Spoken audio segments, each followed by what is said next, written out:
Oi pessoal, meu nome é Gabriela e eu faço parte de um grupo de alunos de medicina. Como a gente não vai estar podendo ir até vocês esse mês, decidimos gravar alguns vídeos. A gente espera que vocês gostem e que as informações sejam úteis para vocês e para os seus familiares. O tema do vídeo de hoje é alimentação saudável.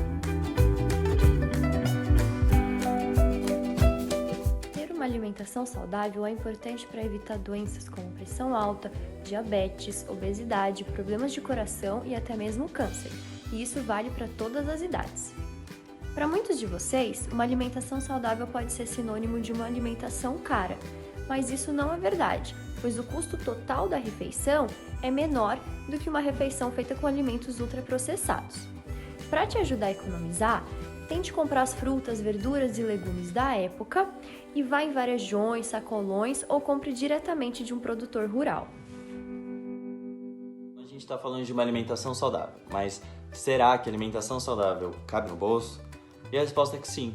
Por exemplo, se você for no mercado e decidir comprar uma carne, ao invés de comprar um filé mignon, um salmão, você pode optar por um ovo ou até mesmo carne moída, que fazem alimentos saborosos e ao mesmo tempo economizam no bolso para você. Além de tudo, órgãos como coração de galinha, fígado de boi são extremamente nutritivos e são bem mais baratos no açougue, né? Além de tudo, digamos que você quer fazer uma fritura naquele dia. Que tal, ao invés de você usar o bom e velho óleo vegetal, você optar por banha de porco? Ou até mesmo azeite, que são opções que são mais saudáveis quando a gente vai falar de fritura. Além de tudo, é muito bacana investir nos mercados e nas feiras quando você decide comprar orgânicos. Por exemplo, se você usar um mamão, se você comprar chuchu, se você comprar kiwi, são frutas que são extremamente saudáveis, são baratas e que possibilitam você de ter uma alimentação muito melhor do que se, por exemplo, você comprar qualquer produto industrializado no mercado. Todo mundo gosta de um pouquinho de fritura, né? Uma batata frita, um bolinho de chuva. Só que a gente também sabe que gordura em excesso não faz muito bem para nossa saúde. Tem alguns estudos que comparam alguns tipos diferentes de óleo que mostram que o óleo de soja é o melhor para poder fazer essas receitinhas que a gente tanto gosta. Só que, quando comparado com alguns outros tipos de óleo, o óleo de soja acaba tendo um valor nutricional bem abaixo do que o esperado. Por exemplo, quando comparado ao óleo de canola. Mas o óleo de canola também é bem mais caro do que esses outros óleos. O que eu tô querendo dizer aqui é, não importa muito o tipo de óleo que você use, ele sempre vai ter prós ou contras. Você tem que usar com moderação. Se você tiver como usar uma fritadeira elétrica, ou então fazer um alimento grelhado, ou fazer um alimento assado, isso vai ser muito melhor para sua saúde. O consumo frequente de gordura não é bom pra gente. Ele é associado com ganho de peso, com problema no coração, com problema nas juntas, problema no intestino, envelhecimento precoce, enfim, um monte de coisa. Mas se mesmo assim você tiver que utilizar o óleo, não esqueça que você não pode reutilizar ele muitas vezes. Sempre que você tiver que usar, tira os resíduos visíveis dele e, por favor, não descarte diretamente no esgoto. Sempre que você puder, coloca em um recipientezinho de plástico e descarta com lixo orgânico ou então na reciclagem.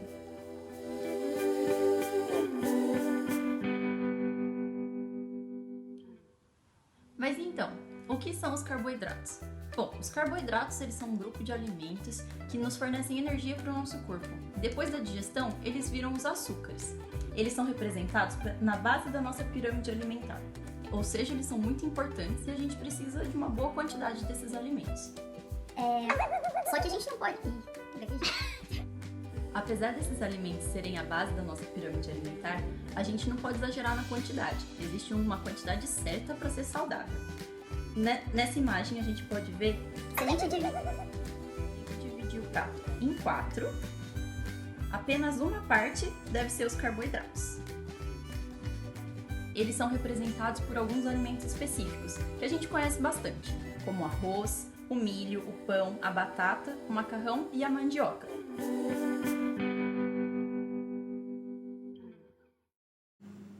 Oi pessoal, Hoje eu trouxe uma dica super importante para os pais de crianças e adolescentes, e é em específico sobre a alimentação e o açúcar.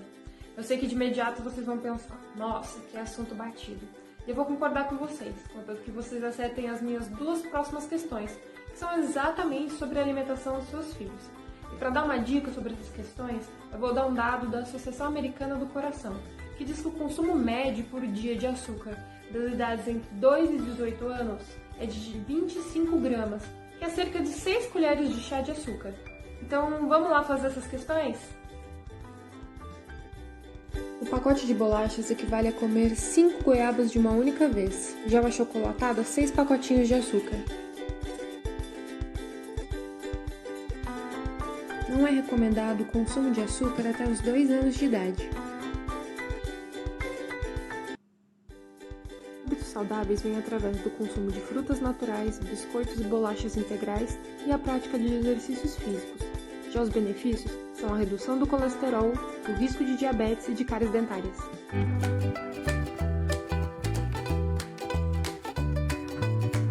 Para a criança, uma alimentação adequada é essencial no seu crescimento e no seu desenvolvimento. No início da vida, o aleitamento materno é a melhor opção, sendo uma ótima fonte de nutrientes e prevenindo contra doenças respiratórias, doenças intestinais, entre outros. Sempre que possível, a criança deve ser amamentada até ter pelo menos 2 anos de idade, sendo que até os 6 meses deve ser oferecido apenas leite materno. Com a introdução da alimentação complementar, é fundamental que a família toda tenha hábitos saudáveis, pois assim a criança também se alimenta bem.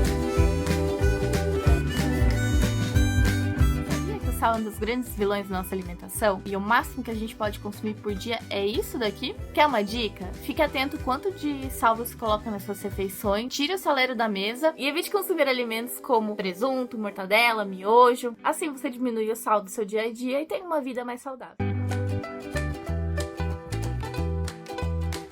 Você sabia que comer uma fruta é muito mais saudável do que consumir o seu suco? No suco, perdemos uma parte muito importante, as fibras, que atuam tanto no funcionamento intestinal, quanto impedem que todo o açúcar da fruta seja absorvido de uma só vez. Outro mito que escutamos bastante é que o ovo contém muito colesterol e faz mal para o coração. Isto não é verdade. O ovo é uma ótima fonte de proteína e gordura e, além disso, contém diversas vitaminas que atuam diretamente nos ossos, na pele, no sistema imunológico e até no cérebro.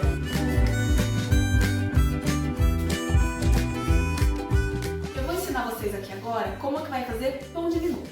Mas Natália, por que você vai ensinar a gente a fazer pão num vídeo sobre alimentação saudável? Ora, é porque o pão é um alimento saudável. Você tomar ele no café da manhã, você comer ele no lanche da tarde, fica uma delícia. A única coisa que não pode é trocar um almoço equilibrado, uma janta equilibrada pelo pãozinho toda hora. Aí é que não dá.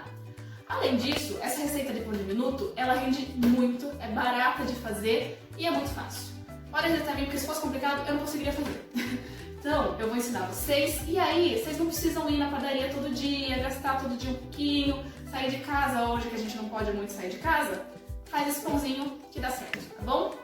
E antes de qualquer coisa, para fazer qualquer receita, a gente precisa lavar bem as mãos, deixar a bancada bem limpa. A gente ensina como que lava a mão lá no outro vídeo que a gente fez para vocês. E também, para quem tem cabelo comprido, é sempre bom prender o cabelo e colocar uma faixinha se puder. Feito tudo isso, vamos à nossa receita. Eu peguei ela da internet mesmo, gente, não tem erro, tá bom? Você vai precisar de 3 xícaras de farinha de trigo, 1 xícara de leite, 2 colheres de sopa de açúcar, 2 colheres de sopa de manteiga, 1 ovo, 1 colher de sopa do fermento e uma pitadinha de sal. Vocês vão ver que eu já deixei tudo separadinho aqui, tudo que era possível deixar separadinho, porque isso facilita muito na hora de fazer, tá bom? E a primeira coisa que você vai fazer é misturar tudo menos o leite em uma bacia que você vai usar, tá bom? Então eu tô fazendo.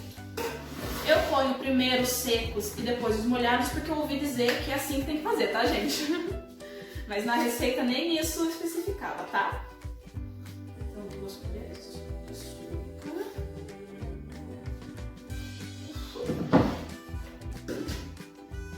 1 colher de sopa de fermento.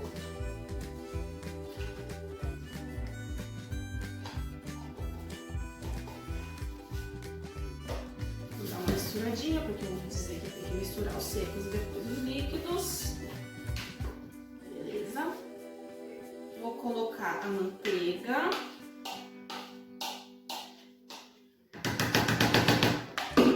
E vou colocar o ovo.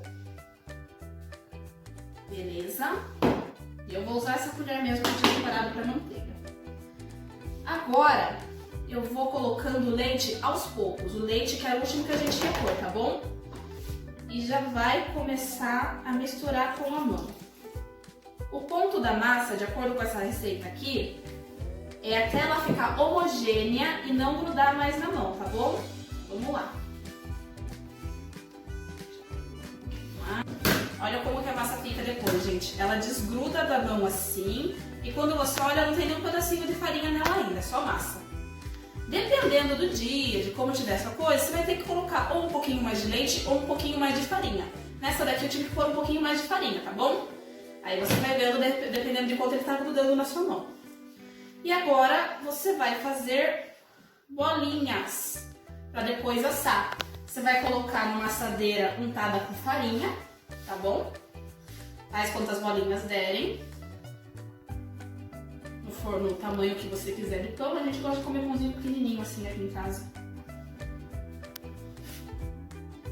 Olha, gente, a gente quer que fique bolinhas assim. Então a gente vai pegar a massa, faz assim, só pra ficar mais bonitinho, tá? E é assim que a gente vai pôr assar. O meu deu 11, na receita falava que dava 15, vai depender da sua bolinha. Eu, como não sou perfeccionista, tenho vários tamanhos aqui. É bom que daí o povo escolhe o pãozinho que ele quer. Aí a gente vai pôr no forno assar agora 180 graus Celsius de 15 a 20 minutinhos. Vai depender do seu forno. Fica de olho até eles ficarem douradinhos, tá bom? Olha, gente, como que fica o pãozinho no final. Olha, eu vou abrir um pra vocês darem uma olhadinha. Ele fica crocante por fora e maciozinho por dentro. A gente já até fez o chá agora pra gente tomar nosso lanchinho da tarde. E é assim que vocês podem fazer um pãozinho na casa de vocês também. E aí, gostou do vídeo? Se você ficou com alguma dúvida, a gente já te convida para quinta-feira, que é quando a gente vai fazer uma ligação de vídeo com vocês, exatamente para tirar essas dúvidas, responder as perguntas e conversar sobre alguma dificuldade que você possa estar tendo nesse momento. Até aqui.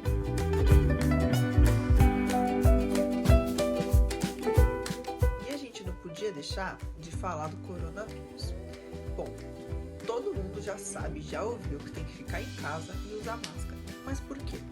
Porque o coronavírus é um bichinho bem pequenininho que a gente não consegue enxergar. E ele passa de uma pessoa para outra muito fácil. Quando a gente fala, quando a gente tosse, quando a gente espirra. Por isso que a gente tem que usar a máscara. E como que é importante usar a máscara? Ela tem que cobrir o seu nariz e a sua boca. E aqui também na lateral ela tem que ser bem fechada. Quando você for tirar, não toca nessa parte. Você tira sempre pelo ouvido e lava. Lava só com água? Não, você tem que passar sabão também. E quem é que tem que usar máscara? Todo mundo. Porque o coronavírus não é uma doença nem de pobre nem de rico, nem de pretos nem de brancos. É uma doença que está afetando todo mundo no país e no mundo inteiro. Por isso que você tem que usar. E se você puder, se você não tiver que sair para trabalhar ou para ir no mercado, na padaria, essas coisas, fique na sua casa. Isso é muito importante, pode salvar você e as pessoas que você ama.